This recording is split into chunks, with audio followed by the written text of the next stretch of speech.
setelah kita membahas hakikat alam jiwa, kita kan jadi tahu nih ya bahwa ternyata jiwa itu punya alam sendiri ya. Nah, sedangkan kita tahu nih bahwa hari ini kita tubuh ini ya kan, ini kan kita punya tubuh ya, yang materi ini dengan jiwa, ya kan. Nah, apa hubungan tubuh atau materi itu dengan jiwa itu sendiri? Apa hubungannya? Itu pertanyaannya ya. Jadi apa hubungan tubuh ini dengan jiwa? Ya. Ya, sebelumnya kemarin kan kita sudah mendiskusikan tentang alam jiwa. Ya. Bahwa alam jiwa itu memang dia punya dunia lain atau melampaui dari alam materi. Seperti contoh ketika kita mengalami mimpi dikejar-kejar Arab ya, Arab ya. Nah, itu kan gitu beneran tuh terjadi. Padahal di kepala kita kalau di scanning di otak kita nggak ada itu makhluk itu. Tapi kenapa kita bisa merasakan sedemikian empiris sampai keringat dingin kalau bangun tidur kan? Nah, berarti saat itu kita sudah melampaui masuk ke dunia yang lain. Itu alam yang nyata tapi tidak ada di materi ini gitu. Makanya para saintologi itu ketika mau meriksa otak kita, orang yang sedang tidur diperiksa nggak ada apa-apa kecuali kerja elektrik aja di scan itu. Misalkan di mimpi dikejar-kejar setan atau dikejar-kejar anjing, di situ nggak ada anjingnya, otak itu di kamera kan nggak ada. Tapi orang mengalami sampai goyang-goyang dalam tidurnya mimpi kan. Artinya seseorang itu berarti dia masuk ke alam jiwa, yang alam jiwa itu mentransenden atau melampaui dari alam-alam materi. Itu kalau nggak salah kita kemarin bahas itu. Ya. Nah, persoalannya kemudian, kenapa tubuh ini terbawa gitu kan? Artinya satu sisi alam jiwa itu ada di alam lain, di dunia lain yang melampaui dari alam materi ini. Kan nggak ada ya kan? Arab itu kayak apa ya? Tapi dalam mimpi ada, dialami oleh seseorang sampai bisa memicu tubuhnya bisa berkeringat, bisa ngompol, dampak dari pengaruh mimpi. Nah, lalu kemudian dia tetap terhubung dengan tubuh kan, kok begitu terhubungnya gitu. Jadi pertanyaannya menarik ini, seperti apa hubungan jiwa yang di alam jiwa tadi dengan tubuh, ya kan? Ya, kita sudah memahami secara umum bahwa manusia itu adalah terdiri dari roh dan jasmani kan, rohani, jasmani, ya kan. Artinya jasmani itu bersifat fisik, materi. Tetapi di dalamnya ada jiwa. Nah, ketika dipertanyakan hubungan, ya kan, hubungan tubuh dengan jiwa ini menarik. Dan kenapa pertanyaan hubungan gitu kan? Kan hubungan ini maknanya apa sih? Arti hubungan itu apa sih hubungan? Kayak kita terhubung dengan kekasih, terhubung dengan Allah. Selalu menggunakan kata hubungan. Nah, misalkan ada tali dihubungkan dengan atau tali itu putus misalkan. Kan nggak ada kalimat coba dihubungkan kembali, ada disambung. Ya kan? Jadi tali itu putus, coba kamu sambung, ya kan? Tapi bukan dihubungkan, tapi disambung. Jadi hubungan mengkaitkan. Iya, mengkaitkan. Arti kalau menyambungkan itu kan berarti, jadi pertanyaannya kenapa nggak menyambungkan tubuh dengan jiwa, nggak gitu kan, tapi hubungan. Karena hubungan bermakna satu. Kalau menyambung dua, jadi satu, itu menyambung. Coba disambung tali silaturahmi, ya kan? Karena tadi terpecah, terputus. Tapi kalau hubungan itu eksistensi satu, cuma tinggal dihubungkan gitu kan. Kayak saklar, coba hubungkan kan tinggal klik nyala, dia udah satu arusnya gitu. Tapi itu untuk ya artinya menggunakan kata hubungan itu ada rahasia bahwa hubungan tubuh dengan jiwa itu satu.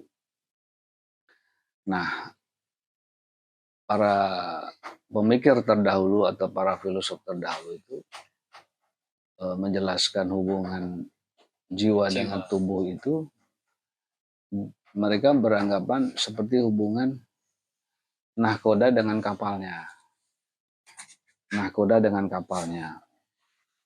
Artinya dia sebagai penguasa penuh atas kapalnya, seorang nahkoda. Satu kesatuan. Mau ke timur, diarahkan ke timur. Pokoknya apa kata nahkoda. Ada dua entitas, ada dua objek atau subjek yang berbeda, nahkoda dan kapal. Atau raja dengan rakyatnya. Apa kata raja? Rakyat harus mengikuti. Ternyata tidak seperti itu hubungan badan dengan jiwa. Kalau seperti itu bahaya. Artinya hari ini yang dipahami oleh kebanyakan kita menguasai tubuh kita kan. Sehingga apapun maunya kita, tubuh nurut. Nah, banyak kasus orang, mohon maaf nih, seluruh badannya itu dirusak. Ya. Ditato. Ya, tato karya seni. Ya. Tapi ketika semua kulitnya semua ditatoin, itu sih hak privat ya. Tapi seolah-olah dia punya kuasa penuh terhadap tubuhnya. Padahal ada tuh orang barat ya, yang lebih ekstrim lagi Pak. Dia mengidolakan gambar setan. Itu kepalanya dibor, dijahit, dibikin tanduk. Hidungnya tuh dibongkar, dibikin bener-bener gak ada hidung, giginya dioperasi, dibikin gigi taring, dijahit sana sini kayak monster. Pernah lihat ya? Ada orang memperlakukan tubuhnya sedemikian rupa gara-gara dia terobsesi tentang idolanya. Di situ tubuhnya atau badannya itu benar-benar nggak berdaya. Berarti pada posisi itu jiwa dia menguasai penuh tubuhnya. Nah, tapi juga tidak seperti itu sebetulnya hubungannya. Walaupun tubuh ini punya kita, tapi bukan berarti jiwa ini mengendalikan penuh atas tubuh. Seorang raja, ini kita mencoba memahami cara berpikir para filosof dulu ya, tentang bagaimana dia memberikan analogi hubungan badan dengan jiwa itu seperti hubungan raja dengan rakyatnya. Ketika raja tersebut tidak punya kerajaan atau tidak punya rakyat, dia tetap raja, ya kan?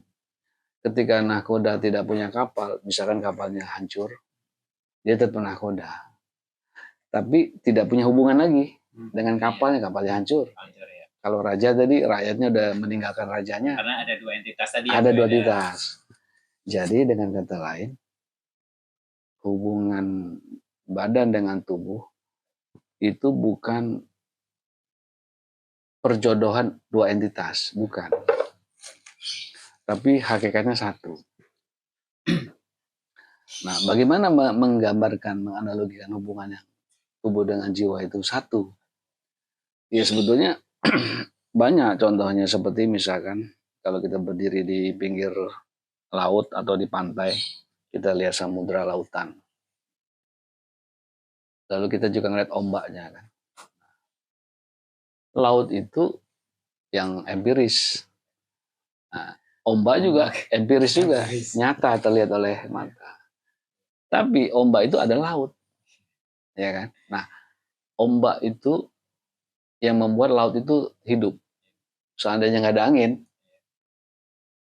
laut itu seperti benda cair. Tapi ketika kena hembusan angin, ada ombak, maka laut itu seolah bergerak.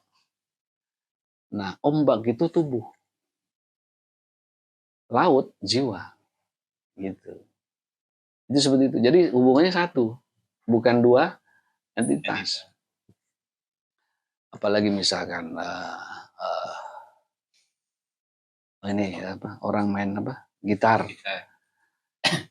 Ketika dia memetik senarnya, ting, bunyi musik, ada suara musik. Pertanyaannya, suara musik dari mana? Dari luar apa dari petikan gitar itu? Ketika dipetik kan bunyi suara, ya kan? Misalkan do, re, mi, fa, si, la, si, do. Ada musiknya kan? Musiknya itu berasal dari dalam gitar itu, dari petikan, bukan dari luar. Bukan dua entitas, bukan musik sendiri, bukan gitar sendiri. Nah, itu contoh apa namanya, hubungan apa namanya, jiwa dengan badan dengan jiwa. Sehingga pemahaman ini maksudnya begini. Ingat nggak ada ayat Quran, saya lupa itu, yang mengatakan bahwa kutiupkan ruhku, ya kan? Sehingga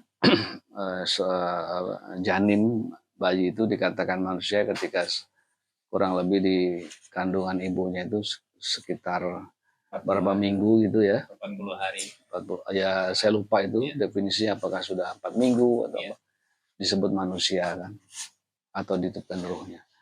Seolah-olah dalam persepsi kita, oh tadinya nggak ada ruh, lalu ditiupkan, lalu ada sebuah gerakan kehidupan. Seolah-olah pengertiannya seperti kita meniup balon. Balon itu disebut balon karena sudah diisi udara, dikasih jiwa, dikasih udara, baru ada balon. Juga bukan seperti itu. Gitu. Jadi persisnya itu hubungan jiwa dengan badan itu satu. Jadi nggak bisa dipisahkan. Konkretnya,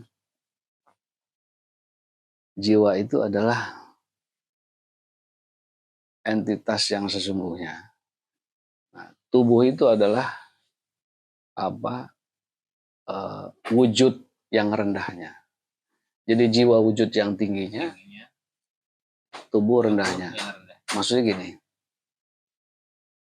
di dalam benih jagung misalkan, biji jagung itu, ya, kita bisa lihat nggak di dalam biji itu ada buah jagung? Nggak bisa lihat. Nggak bisa kan? Kita bisa lihat nggak daunnya? Tidak bisa. Nggak bisa lihat. Batangnya, akarnya nggak bisa. Karena dia wujud paling rendah. Biji. Biji itu. Tapi di dalam biji itu ada unsur inti, bakal akar, bakal batang, bakal daun, bakal buah.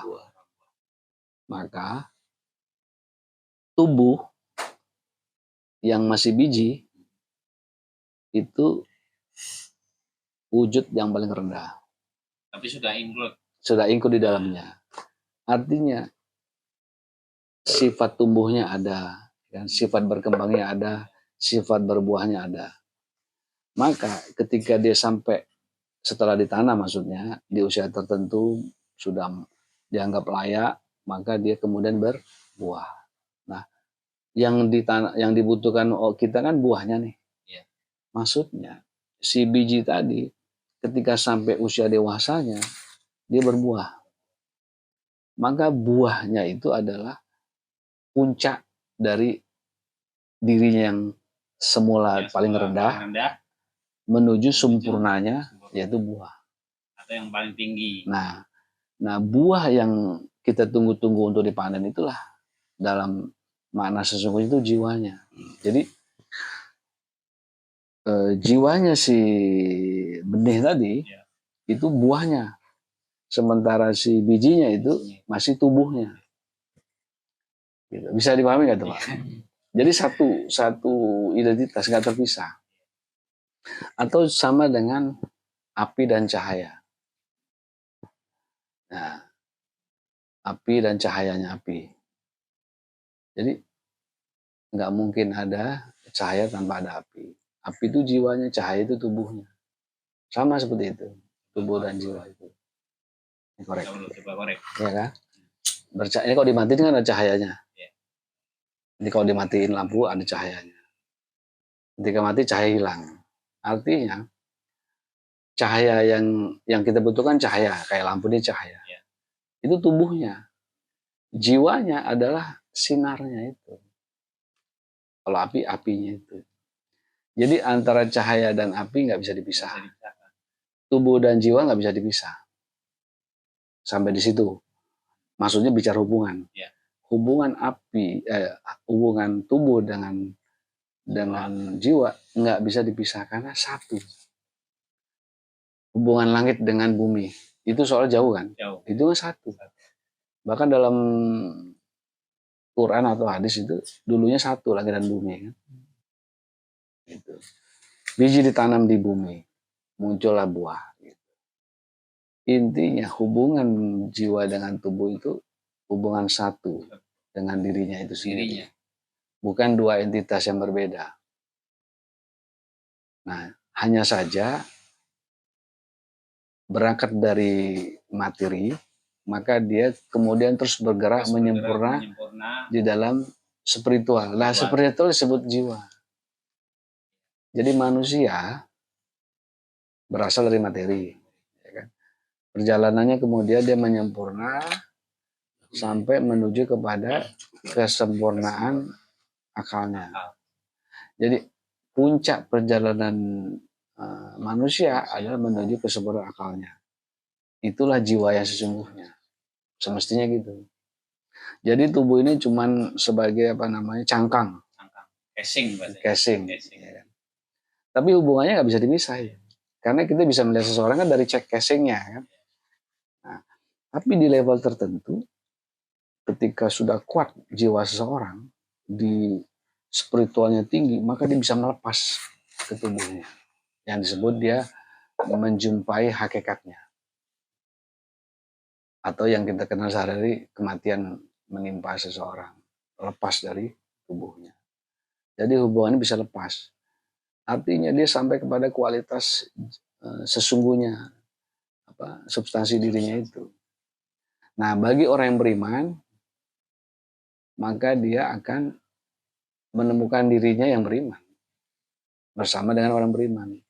Sebaliknya, di neraka bagi orang-orang yang jiwanya diukir dengan kegelapan dan kesesatan, dengan ego, ya kan, dengan amarah, dia akan yang disebut benar itu. Tapi kembali lagi hubungan badan dengan jiwa itu bukan dua entitas yang dijodohkan.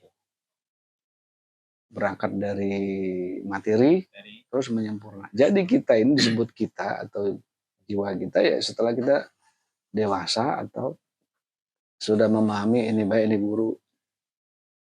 Sehingga kita punya identitas dikenal orang. Oh bapak ini orangnya baik. Jadi dia ngelihat, jadi sebetulnya yang dia lihat itu jiwanya. Karena dia terhubung dengan badan, maka nggak bisa dipisahkan. Nah ketika seseorang menjumpai mautnya, tubuhnya sebagai cangkang kembali kepada tanah. Jadi singkatnya, memang ini perkara yang agak sulit dipahami mungkin ya. Hubungan yang satu itu seperti apa? Namanya hubungan orang persepsinya dua keberadaan. Tapi kali ini disebut hubungan yang satu dengan dirinya. Ya karena tadi ketika kita masih bayi kan kita belum ngerti apa-apa. Menyempurna, mendewasa. Sehingga sampai di usia tertentu atau akhir balik baru kita punya persepsi, punya pandangan, kehadiran kita bisa diterima atau tidak. Di situ ukurannya ketika kita sampai pada usia matang, maka badan ini mengikuti gitu. Artinya di sini kita tidak benar-benar memiliki badan, karena kita hubungannya satu. Kalau yang kasus yang pertama hubungan nahkoda dengan kapalnya, raja dan lain, dia memiliki kan, memiliki kapalnya. Ketika kapalnya hancur, rusak, maka terputus. Gitu. Tapi nahkoda dia sebagai nahkoda, iya karena dia punya pengalaman. Tapi nggak punya hubungan lagi. Sementara hubungan kita dengan badan itu terus menerus, jiwa dengan badan.